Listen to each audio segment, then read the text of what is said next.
Hey there, welcome back to The PA is In, the show by PAs for PAs, where codependency with your supervising physician is a thing of the past, optimal team practice is the future, and physician associate has taken the place of physician assistant as the professional title of choice. Over here, we are redefining what success as a PA looks like and what it feels like.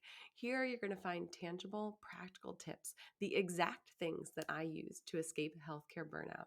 I'm sharing the mindset shifts, money habits, systems, and processes that I use to become a unicorn PA. I now have a job that I love, abundant energy, time to spare, and work optional financial freedom. I'm sharing everything that has helped me to navigate over a decade of PA life with you so that you can live long and prosper. The PA is in. In addition to abundant time and energy, I also have a cold.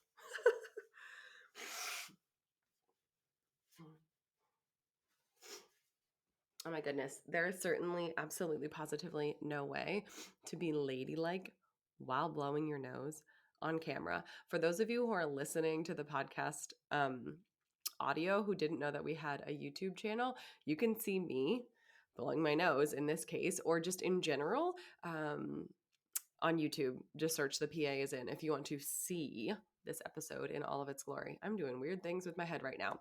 Wow, we got off track in a hurry. So, because I have a cold and because you are super busy, we're going to keep this episode short and tight. But I did want to address something that has come up a couple of times in recent conversations as I'm talking about negotiating and advocating for what you're worth and the fact that you are worth more than what you're making right now, and you don't have to change positions in order to earn more money, but that you have the power to negotiate within your current position, within the job that you're already doing, to be making more money.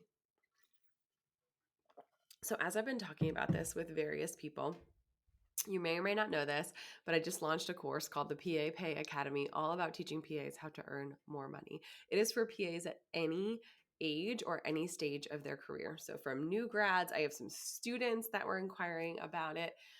New grads who are just at the beginning of their career, people who are, 10, 15, 20 years in and feel like they've reached this plateau or this ceiling where they're saying, oh, you're making as much as you're making, or they feel like they've got all these years of experience, but they're really not being compensated any more than they were when they were early in their career. And that's what I want to talk about. So I was talking to a seasoned PA and I was saying, you need to ask for more. You've been there for 15 years. They've never given you a raise. You're such a workhorse. You're doing all of this work. You're making that practice so much money. You're a reliable asset. It's so much value to them. And this person said, yeah, but they could just hire a new grad for less than what they're paying me, and they could come in and they could do this job.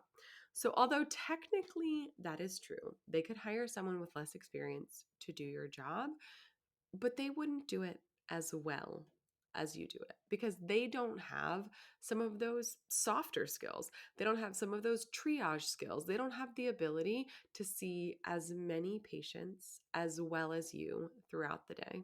So, if that exists in your mind, if this limiting belief that they're not going to pay you more simply because they could pay someone else less to do your job exists, let's break that down. So, in order for them to hire someone new, it costs, on average, the data tells us, somewhere between $85,000 and $115,000 for them to recruit, train, and completely onboard a new PA into a position like yours. Whether it's for a vacancy and you are leaving and they're having to backfill your position, or whether it's just because your department has grown and they need to hire someone in order to post ads, in order for the recruiter to, maybe they have a headhunter, in order for whatever they're doing, in order to get people to see that ad, in order for people to apply for the position, the time and energy to find the right candidate, extend an offer to them, and then onboard them. And especially if it's backfilling a position, if you leave and they don't have someone new, they have to spend that money, and then they're looking at revenue downtime. So the time between your last day and that person's first day off orientation where they're actually making money for the practice is dead time for that practice. They are not generating revenue because you are no longer billing for them, and they don't have a new butt in that seat doing that job. So do not let this thought that simply because someone else would do it for less out there in the world, and there will almost always be someone who would be willing to do it for less, that you aren't worth earning more than you're currently earning. And the second way to look at this, if you are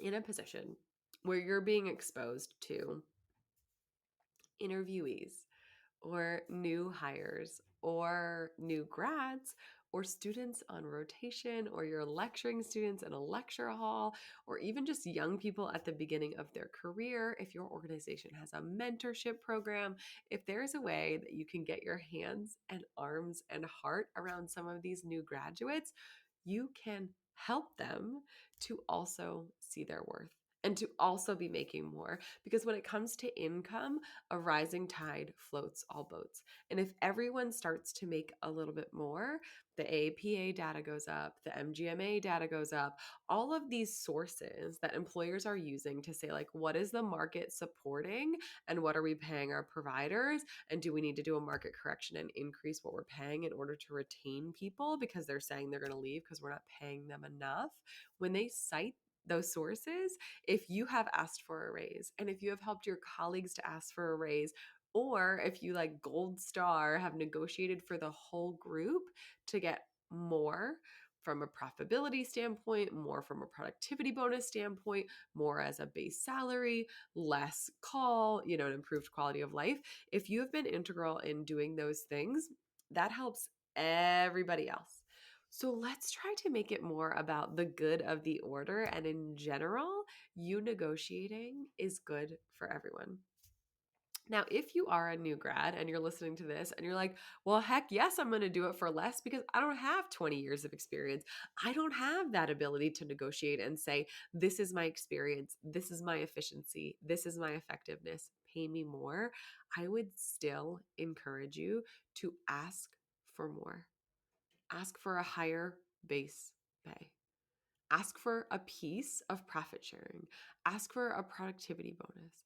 Ask to see your numbers so you understand just how much money you are generating or just how many RVUs, because you can extrapolate that into dollars based on some formulas if you just Google it.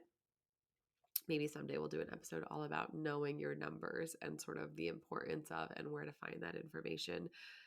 But if you are early on in your career, you are still worth more than you are making. And here's why.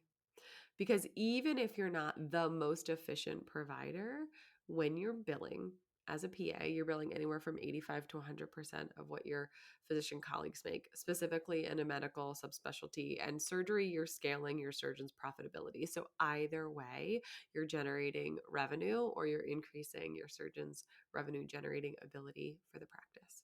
So you're bringing in 800 to 85 to 100% of what your physician is. You're probably bringing home, if you're a new grad, maybe 30% of what that physician is making.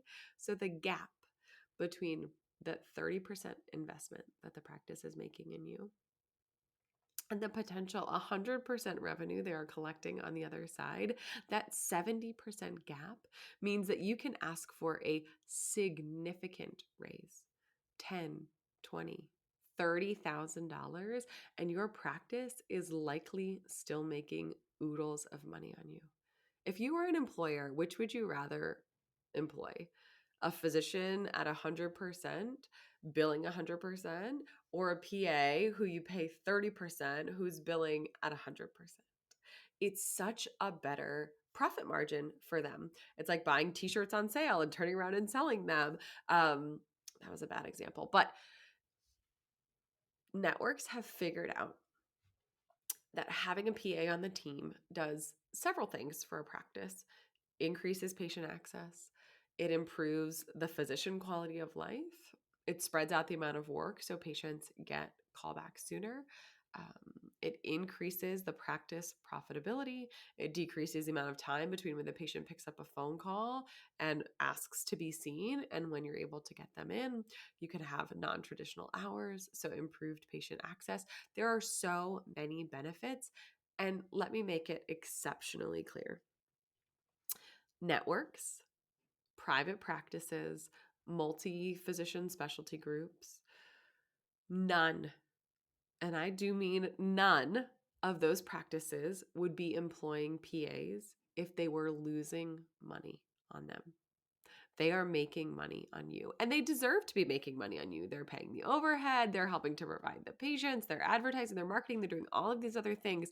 And also, you deserve to be making more than you're making now, even as a new grad. That is true for everyone who is listening to this, whether you're a PA or not, but specifically if you're a PA, and especially if you're working in clinical medicine. So instead of saying, I'm not going to ask for a raise because I think there's someone else who would do it for cheaper, let's look at the people who would do it for cheaper and say, hey, here's what I've learned. Here's what's worked with this manager. Here's what's been effective for me in the past. Here's how I've negotiated well. Here's this podcast called The PA is In, where you can tune in and listen and learn how to negotiate effectively, because a rising tide floats all boats, and improved data is improved data. I am so honored that you guys decided to share this time with me. I'm going to save my voice and I will catch you next time. But thank you, thank you, thank you for tuning in to The PA is In. If this episode has helped you at all, if the stories that I shared, if the advice that I gave resonated with you, served you, or maybe even helped you to feel a little less alone as a PA in clinical medicine, I am so eternally grateful. The very best way for you to say thank you in return, if this episode has served you, is a 5-star rating and a written review on iTunes or wherever you listen to your podcasts. If you are watching this on YouTube, do not forget to subscribe so that you will be notified when the next episode drops. The same is true for any podcast platform. You're not going to want to miss some of the upcoming content.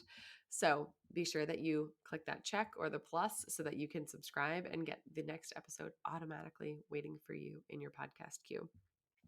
Thank you so much for tuning into the show by PAs for PAs, where we help you design your life so you can live long and prosper. It's your turn to get inspired, to take effective action, and to become one of those unicorn PAs who loves their job, has abundant energy, time to spare, and work optional financial freedom. Oh, I can breathe out of my nose again. This PA is out.